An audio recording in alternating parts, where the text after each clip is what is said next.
ರೈತನಾಡು digital ಟಿವಿಗೆ ಸ್ವಾಗತ.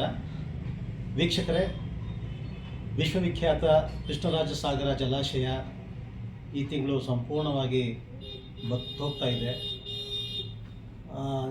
ಜಾನುವಾರುಗಳಿಗೆ ನೀರು ಬಿಡಿ ಅಂತ ಅಂದ್ಬಿಟ್ಟು ರೈತರು ಭಾಳಷ್ಟು ಹೋರಾಟಗಳನ್ನ ಮಾಡ್ತಿದ್ದಾರೆ. ವಿ.ಸಿ. ನಾಲಾ ವ್ಯಾಪ್ತಿನಲ್ಲಿ ಭಾಳಷ್ಟು ಬೆಳೆಗಳು ಒಣಗ್ತಾ ಇದೆ, ನೀರು ಇನ್ನೂ ಬಿಟ್ಟಿಲ್ಲ. ಒಂದು ಕಟ್ಟು ನೀರು ಬಿಡಿ ಅಂತ ರೈತರು ಸರ್ಕಾರವನ್ನು ಒತ್ತಾಯ ಮಾಡ್ತಿದ್ದಾರೆ. ಇಂತಹ ಸಂದರ್ಭದಲ್ಲಿ KRS ಜಲಾಶಯದಿಂದ ಬೆಂಗಳೂರಿಗೆ 6ನೇ ಹಂತದ ಕುಡಿಯುವ ನೀರಾವರಿ ಯೋಜನೆಗೆ ನಿನ್ನೆಯಷ್ಟೇ ನೀರಾವರಿ ಇಲಾಖೆ ಅಧಿಕಾರಿಗಳು, ಸರ್ವೆ ಅಧಿಕಾರಿಗಳು ಬಂದು ಪಾಂಡವಪುರ ತಾಲೂಕು ಕಟ್ಟೇರಿ ಗ್ರಾಮದಲ್ಲಿ ಜಮೀನನ್ನ ಸರ್ವೆ ಮಾಡೋಕ್ಕೆ ಬಂದಿದ್ದರು. ಅಂಥ ಸರ್ವೆ ಮಾಡೋ ಸಂದರ್ಭದಲ್ಲಿ ರೈತರು ಅವನ್ನೆಲ್ಲ ಅಡ್ಡಗಟ್ಟಿ, ನೀವು ಈ ಕುಡಿಯೋ ನೀರು ಯೋಜನೆನ ಮಾಡಬೇಡಿ, ಇಲ್ಲಿ ನಮಗೆ ನೀರಿಲ್ಲ, ಇಲ್ಲಿ ರೈತರಿಗೆ ನೀರಿಲ್ಲ, ಬೆಳೆಗೆ ನೀರಿಲ್ಲ, ಜಾನುವಾರುಗಳಿಗೆ ನೀರಿಲ್ಲ, ಅಂಥದ್ರಲ್ಲಿ ನೀವು ಇಲ್ಲಿಂದ ನೀರು ತೊಗೊಂಡೋಗಿ ಬೆಂಗಳೂರು ತಲುಪಿಸ್ತೀನಿ ಅಂಥದ್ದು ಎಷ್ಟು ಸರಿ ಅದು ಅಂಥೇಳಿ ರೈತರು ಅಧಿಕಾರಿಗಳನ್ನ ಹಿಮ್ಮೆಟ್ಟಿಸಿದ್ದಾರೆ. ಈ ವಿಚಾರವಾಗಿ ನಾವು ಕರ್ನಾಟಕ ರಾಜ್ಯ ರೈತ ಸಂಘದ ರೈತ ಬಣದ ಅಧ್ಯಕ್ಷರಾದ ಇಂಗಲಕುಪ್ಪೆ ಕೃಷ್ಣೇಗೌಡ ಅವ್ರನ್ನ ಮಾತಾಡ್ತಾ ಇದ್ದೀವಿ. ನಮಸ್ಕಾರ ಕೃಷ್ಣೇಗೌಡ ಸರ್. ಈಗ KRS ಜಲಾಶಯದಲ್ಲಿ ನೀರಿಲ್ಲ, ಬೆಳೆಗಳು ಒಣಗ್ತಾ ಇದೆ, ರೈತರು ಒಂದು ಕಟ್ಟು ನೀರು ಬಿಡಿ ಅಂತ ಅಂಗಲಾಚ್ತಾ ಇದ್ದಾರೆ.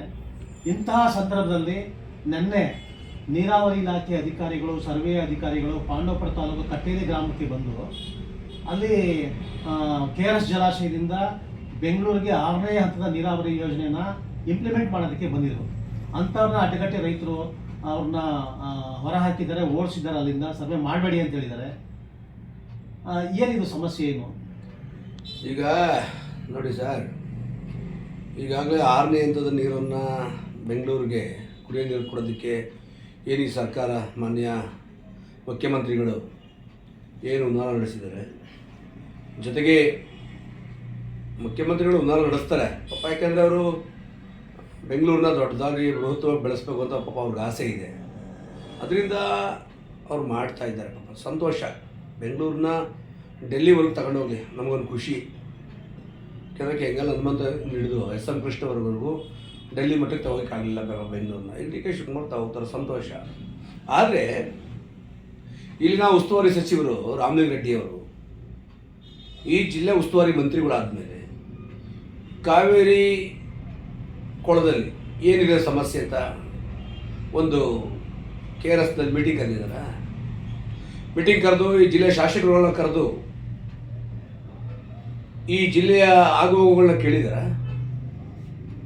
ಇವರು ಏನೂ ಕೇಳದೆ ಏಕಾಏಕಿ ರಾಮಲಿಂಗ ರೆಡ್ಡಿಯವರು ಈ ಮಂಡ್ಯ ಜಿಲ್ಲಾ ಉಸ್ತುವಾರಿ ಮಂತ್ರಿಗಳಾದಮೇಲೆ ಬೆಂಗಳೂರಿಗೆ 6ನೇ ಹಂತದ ನೀರು ಕೊಡ್ತೀವಿ ಅಂತೇಳಿ ನೀರಾವರಿ ಇಲಾಖೆಯಿಂದ, ರಾಮಲಿಂಗ ರೆಡ್ಡಿ ಅಂತ ನೀರಾವರಿ ಇಲಾಖೆ ಮಂತ್ರಿಗಳು, ಅವ್ರು ಇವತ್ತು ಇಲ್ಲಿಗೆ ವೀಕ್ಷಣೆ ಕಳಿಸ್ತಾರೆ ಅಂತಂದರೆ ಎಷ್ಟು ಸರಿ ಎಷ್ಟು ತಪ್ಪು ಅರ್ಥ ಆಯ್ತಲ್ಲ ನಮಗೆ.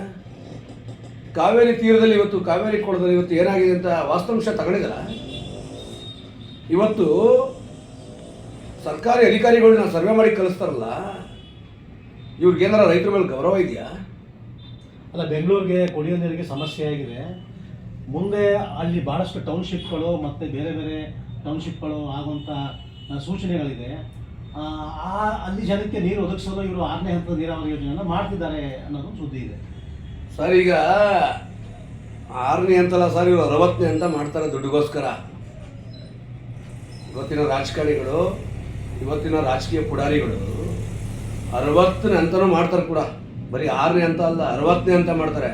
ಆದರೆ ಅದು ಮಾಡಿದಾಗ 1 ಹಂತ 2 ಹಂತ 3 ಹಂತ ಆಯಿತು.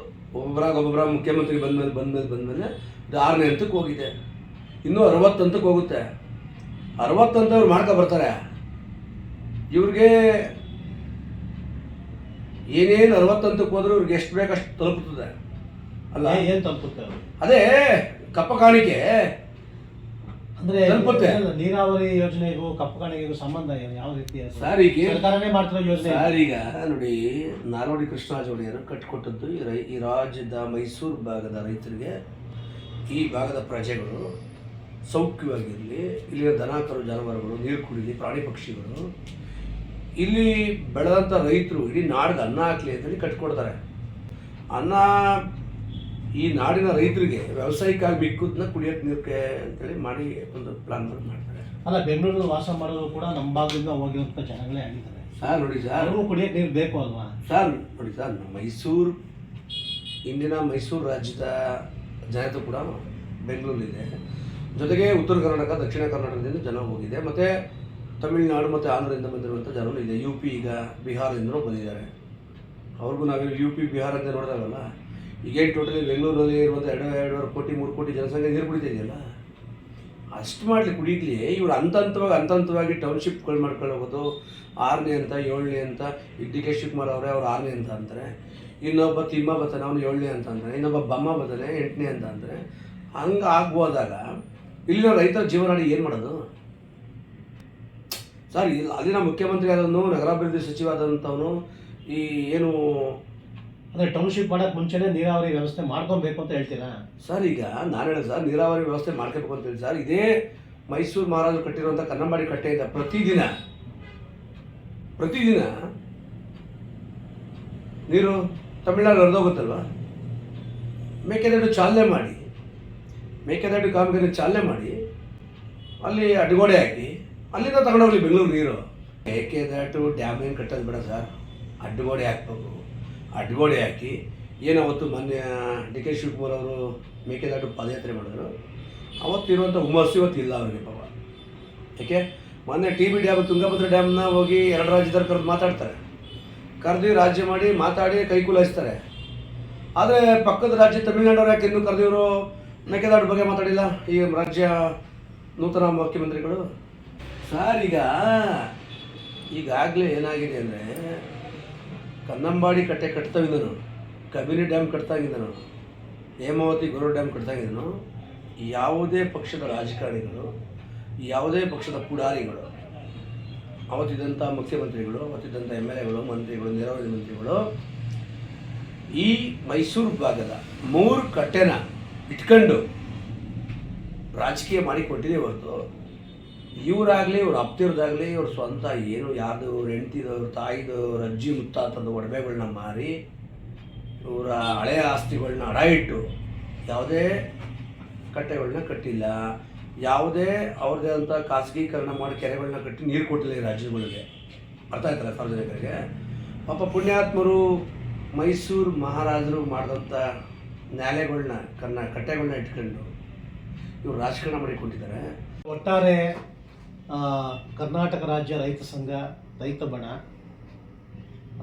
KRS ಜಲಾಶಯದಿಂದ ಬೆಂಗಳೂರಿಗೆ ನೀರು ಸರಬರಾಜು ಮಾಡೋ 6ನೇ ಹಂತದ ನೀರಾವರಿ ಯೋಜನೆಗೆ ನೀವು ಬೆಂಬಲಿಸಿದ್ರೆ ಸರ್, ಈಗ 6ನೇ ಹಂತದವರು 60ನೇ ಅಂತ ಮಾಡ್ಕೊಳ್ಳಿ, ಸಂತೋಷ. ಯಾಕೆಂದರೆ ರಾಜ್ಯದಲ್ಲಿ ಡಿ ಕೆ ಶಿವಕುಮಾರ್ ಅವರು ಇನ್ನೊಂದು 3 ವರ್ಷ ಮುಖ್ಯಮಂತ್ರಿ ಆಗಿರ್ತಾರೆ, ನಿಮಗೆಲ್ಲ ಸಂತೋಷ. ಫಸ್ಟು ಮೈಸೂರು ಜಿಲ್ಲೆ, ಮಂಡ್ಯ ಜಿಲ್ಲೆ ರೈತರಿಗೆ ನೀರು ಕೊಟ್ಬಿಟ್ಟು, ಏನು 2 ಬೆಳೆ ಬೆಳೀತಿರಲ್ಲ ರೈತರು ಕಾವೇರಿ ತೀರದಲ್ಲಿ, ಅವ್ರಿಗೆ ಕೊಟ್ಬಿಟ್ಟು 60ನೇ ಅಂತ ಮಾಡ್ಕೊಳ್ಳಿ. ನಮಗೇನು ಉದ್ದೇಶ, ಅವ್ರಿಗೇನು ಪಾಪ ವಿರುದ್ಧವಾಗಿಲ್ಲ. ನಾವು ರೈತರಿಗೆ ಸಂಪೂರ್ಣವಾಗಿ ನೀರು ಕೊಟ್ಟು ಬೆಳೆಗೆ ಅವ್ರು ಮಾರ್ಕೊಂಡು ಹೋಗಲಿ. ಅಲ್ಲ ರೀ, ನಮಗೆ ಕುಡಿಯೋಕ್ಕೆ ನೀರಿಲ್ಲದೆ ಇರೋವಂಥ ಸಂದರ್ಭದಲ್ಲಿ ಇವ್ರು 6ನೇ ಅಂತ 7ನೇ ಅಂತ ಹೊರಗಡೆಯಿಂದ ಬಂದಿರೋವಂಥವ್ರಿಗೆ ಭೂಮಿ ಕೊಟ್ಬಿಟ್ಟು ಅವ್ರ ಹತ್ರ ಕಮಿಷನ್ ತಗೊಂಡು, ಕಿಕ್ ಬ್ಯಾಕ್ ತಗೊಂಡು ಇಲ್ಲಿ ರೈತರ ಪಾಲ್ಗೆ ಮನಃಶಾಸನ ಬರೆದು ಎಷ್ಟು ತಪ್ಪು. ಅರ್ಥ ಆಯ್ತಲ್ಲ? ಅದರಿಂದಾಗಿ ನಾವು 6ನೇ ಹಂತ ಅಲ್ಲ ಸರ್, 6ನೇ ಹಂತಕ್ಕೆ ಕಾಮಗಾರಿನ ಚಾಲನೆ ಮಾಡೋದಕ್ಕೆ ನಾವು ರೈತರು ಬಿಡೋಕ್ಕಿಲ್ಲ.